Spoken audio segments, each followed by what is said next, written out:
So it's a straightforward question. The answer is? No. I couldn't agree more.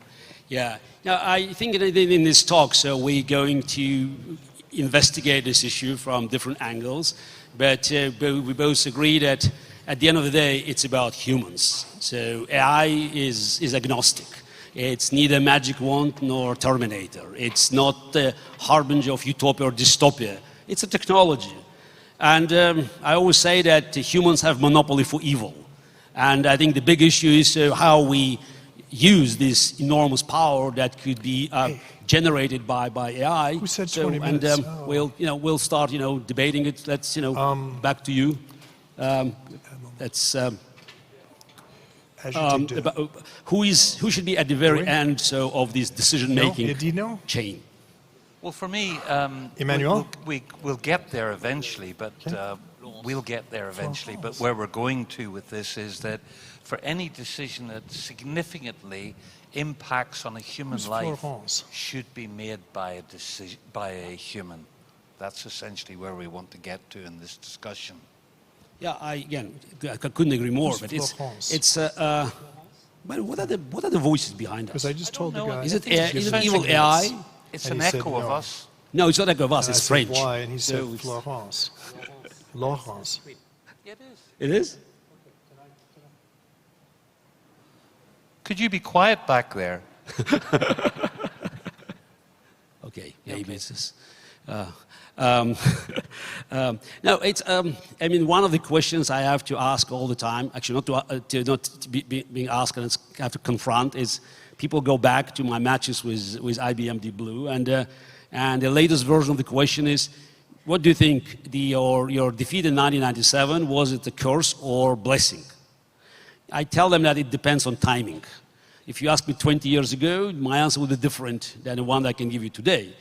And I think that for me, eventually, it was a curse turned into blessing, because it helped me to understand that anything that we do well, machines will do better.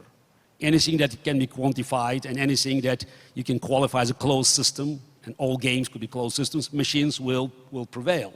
But also, I think it's very important, was a moment, it's like a milestone in the history of computer science, because so many people who had this talent, they decided to join the field of computer science. And but we obviously, we discussed it a couple of times, and you had your own views about the way the match has been handled. So just very quickly, we can just remind people about this 1997 match.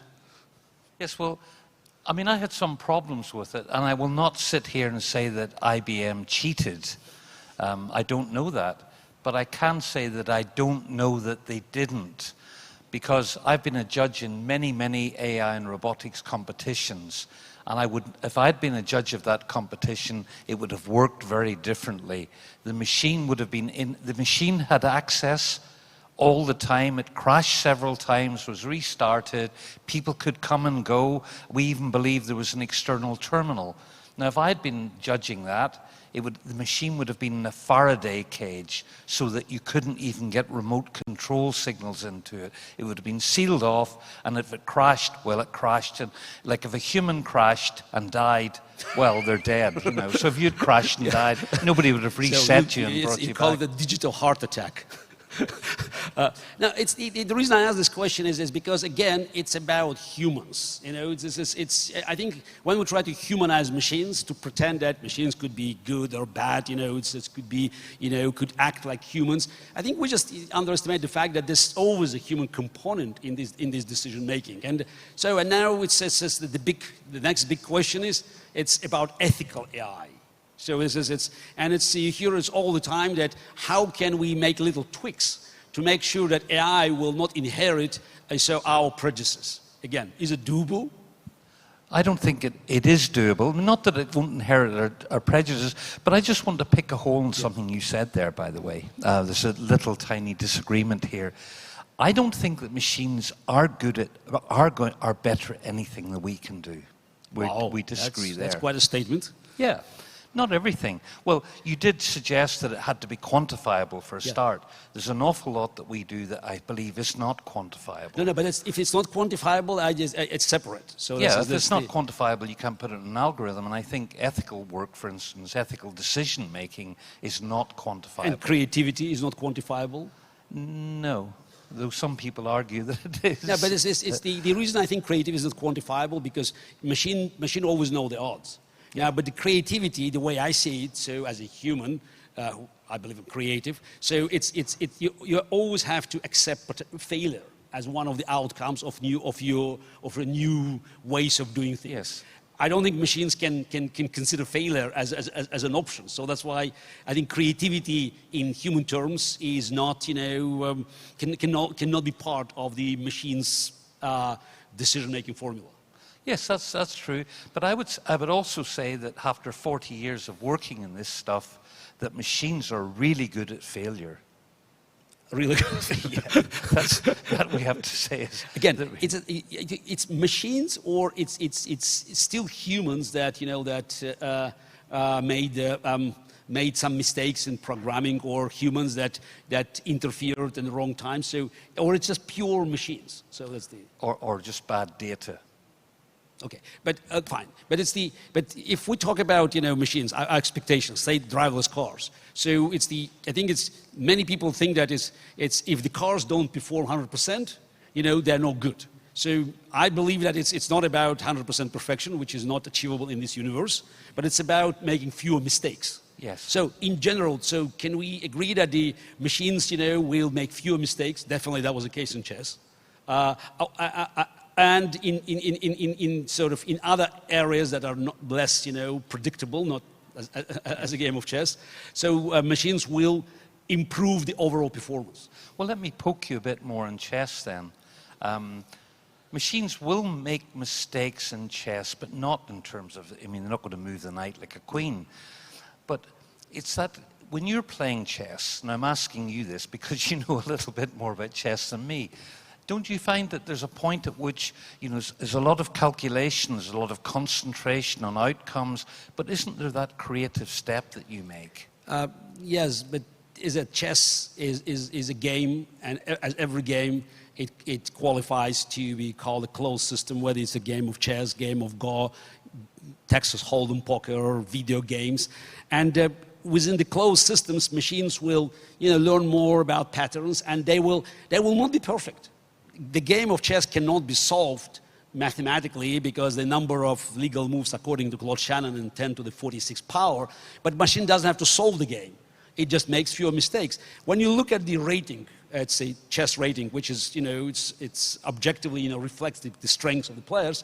The difference between Magnus Carlsen today, the current world champion, and the strongest chess engines, which anybody can buy and download in his or her laptop. It's not, $10 million computer made, by IBM in their labs. So it's something that is available in the market. So the gap between this chess-playing engine and Magnus Carlsen is about the same as between Usain Bolt and Ferrari.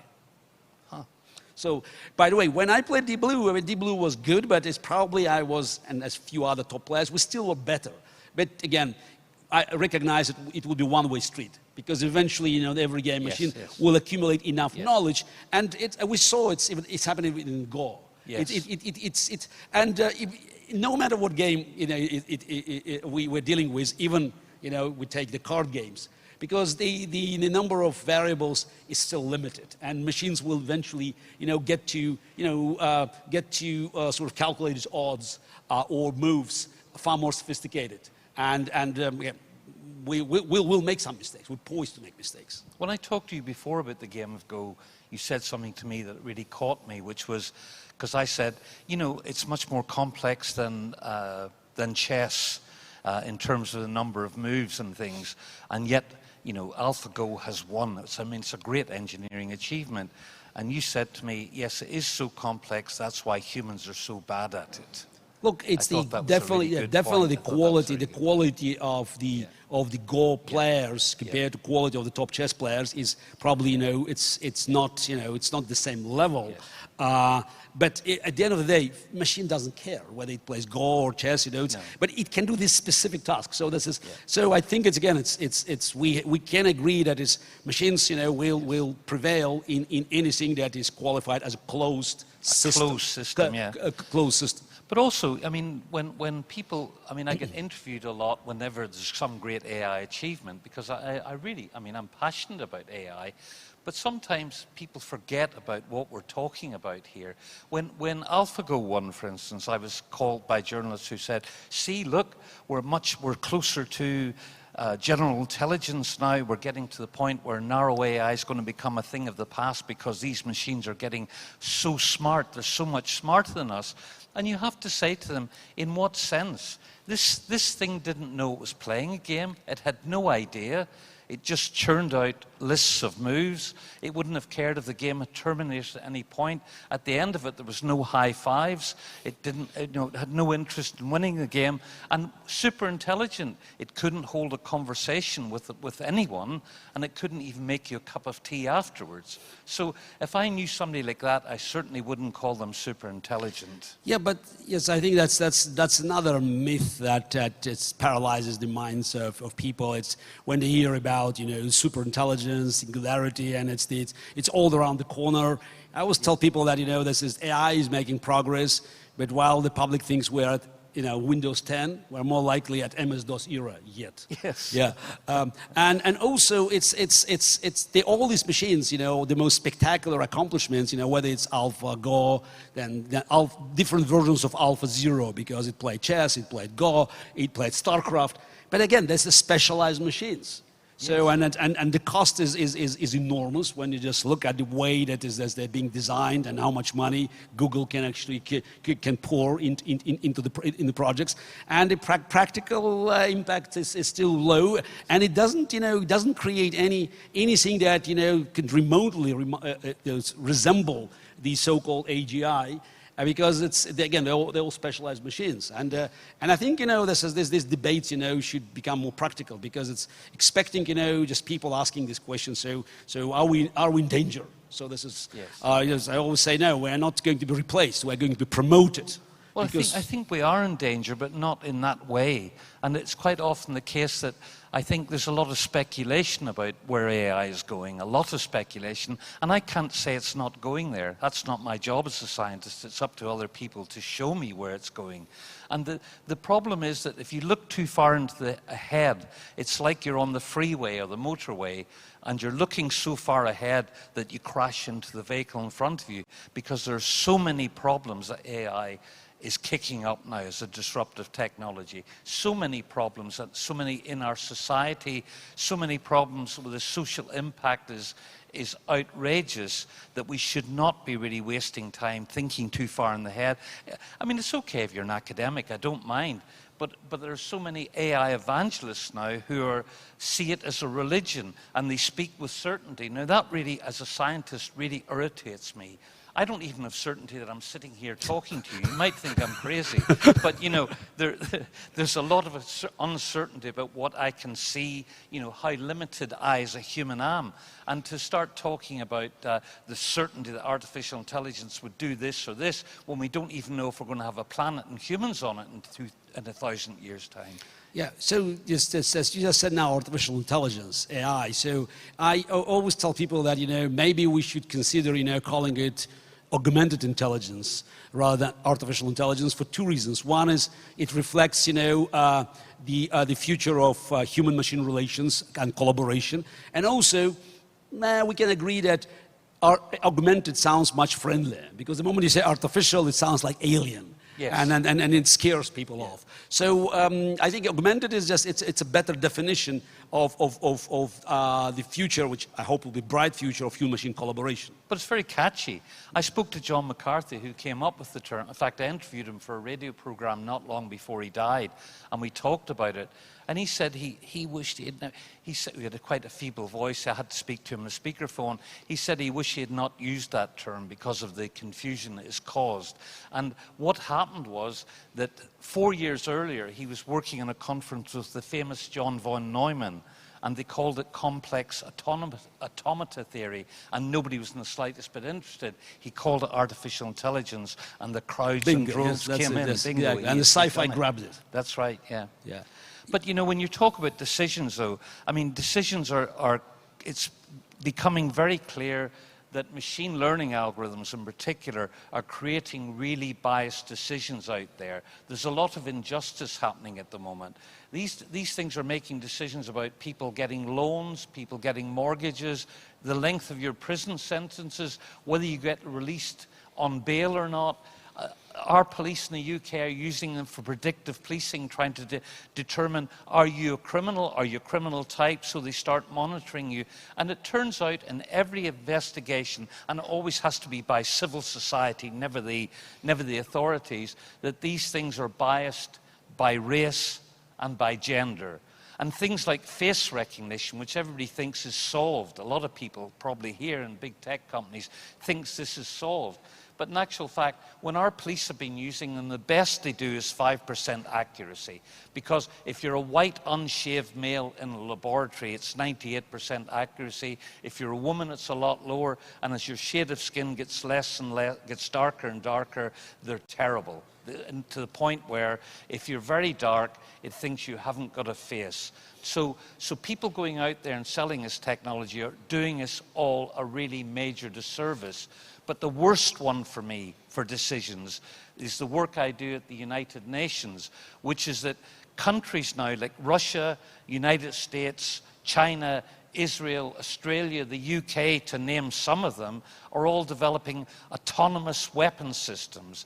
And that's weapon systems like, not Terminators, like fighter jets, tanks, planes, submarine ships that can go out, select their own targets and kill them without any human intervention. Yes, select their own targets and kill them without any human intervention. We've been working at the UN now for 6 years to try and stop this. Russia, of course, United States, Israel, and Australia are continually blocking us because we work with consensual committees. Now, I don't know how many people here, could I have a show of hands, how many people here think that it's okay to delegate the decision to kill to a machine? How many of you think it's okay? I'm afraid we'll not see any hands. Anybody think it isn't okay? No. And several of you can't think, obviously. Yeah, but you're not sure. Yeah. Look, it's a very, very important point. So this, again, it brings us back to the same conclusion that we always should have, actually must have, a human at the end of this decision chain. Yes? All the time. Meaningful human control. So when the decisions that are being made by the machine, yes, they put other humans in danger, or just have grave impact, yes, for other human beings. That's correct. So, but when you talked about this police, yes, experience, so and you talked about the prejudices that these machines use. So I think it's when it is for us to complain about these computers. It's like complaining about the mirror, yes, because what these machines are doing is simply adding, data and more data and more and more data, and they just create an image which is a reflection of the problems that we do have within our society. Exactly. So, and I'm always getting annoyed when I hear people saying, "Oh, we should make a little tweaks there." So, does it help if you try to make to distort your mirror just to improve your image? No. But the thing is, I'm getting quite old now, and over my lifetime, I've seen our values change. Our values, thankfully, we're not there yet, but our values towards race and gender have been evolving steadily for many, many years now. But the trouble is, all those values are still locked in the internet. I mean, there's lots of studies showing this. They're still locked in our data. So we fire a ton of garbage in, garbage out. We fire a ton of data at our machines, and we get bias. But it's all our bias. It's not necessarily our modern bias. It's our old biases still being locked in there. Yeah, that's I know, but it's just actually, I'm not sure about this timing because they all of a sudden, you know, the computer got crazy. It started with 30 minutes, then jumped to 25, then to 20. So actually, I would give us 3 minutes extra. So just okay. Yes, I make my human judgment here. For about 5 minutes. Yeah. Short Okay. by my watch, Yes. anyway. Actually, there's a sense we're talking about the decision. So and you talked about, you know, machines making decisions. So it reminds me of very just interesting, you know, comments made by Joseph Weizenbaum. So in his book, Computer Power and Human Reason, more than 40 years ago, he talked about a very subtle difference between deciding and choosing. Yes. Arguing that deciding was computational, because at the end of again this at the bottom of this process, you always find out I was told so. And while choosing is human, because at the end at the bottom of this process, it's because I want it. So what do you think? So this is choosing, deciding, very subtle, almost semantic, but does it reflect the real sort of difference in the way humans and machines approach the problem? Well, I would have to agree with you because I think... It was Weizenbaum, so... No, but I would have to agree with Weizenbaum as well because I think that a lot of our problems are just pure anthropomorphism. And we're as scientists very responsible for this because the way we talk in the lab in a very sloppy language, and you start talking about decisions, for instance, computers. Now, they do make decisions in the mathematical sense. You know, you get a decision tree. But in terms of making decisions, I don't use that term. That's why I keep saying delegating them with decisions. It's not that they're making humans decisions. make a choice to delegate the decision. That's right. So the word intention comes in here quite strongly. You intend to make a decision. You don't. But if the choice, I'm not even sure if I'd say they make choices. Okay, final question. So it's going back to evil AI. Yep. The biggest concern that is spreading out is about jobs. So I don't want to sound callous, but I tell people that every disruptive technology in the past destroyed jobs before creating new industries. So AI and job market. So let's talk about trade-offs. Because people could see jobs that are just being lost here in France, in the UK, in America, but they very often don't see effect that these job losses create elsewhere because the cost goes down and many lives can be saved in Africa, in Asia. And by the way, even, you know, just in developed countries so people who couldn't afford, say, the same kind of medical procedures. So your thoughts on that? Well, I've swung back and forth. I've been looking at this for a long time. Will this create great job losses in the West? Yeah. And my answer to it, after a lot of consideration, is I just don't know. Because, you know, I'm being pulled back and forward. There was all this stuff about computers. I was interviewed a lot in the 80s about computers, and I didn't think they were going to create job losses, and they didn't. My cousin lost his job as a printer, but now he got a very lucrative job in the IT industry. And, you know, it's always that trade-off all the time. And we don't think enough globally, really. We're not looking at global trade-offs. We tend to look at our own little niche thing. And that's a very good thing you're pointing out. Whereas the rights of everybody on the planet is important. You know, when you have people complain about, here's an example. You've got automated seeding machines now to plant seeds. You've automated tractors. Now that's taking away jobs of farm labourers, and I don't want to see that happening. It's de-skilling them, taking away their jobs driving tractors. But when you look at it in terms of food efficiency, how many more people on this planet could be fed? And that's the kind of thing you're trying to get to, isn't it? I think it's about global balance. Yeah. So okay, so since the time is out, and we should go back to that original question. So we agreed it's not about AI being evil, it's about humans. And again, overall balance. So I vote for, you know, this balance being positive, and hopefully you share the same optimism. I think we could be really positive if we work hard on it. AI could be of great benefit to mankind as an assistant. Yeah, and as a tool. For those who still, you know, not convinced, I always tell that technology is the main reason many of us are still alive to complain about technology. And let's also agree that, you know, every technology brings, you know, both pros and cons. So it's you know, it's easy, unfortunately, to destroy things than to create things. But I came up with a formula that everything destroys something, but nothing destroys everything. Yes. And to quote Donald Trump, wow, that's how can you end let's make humans great again. Thank you.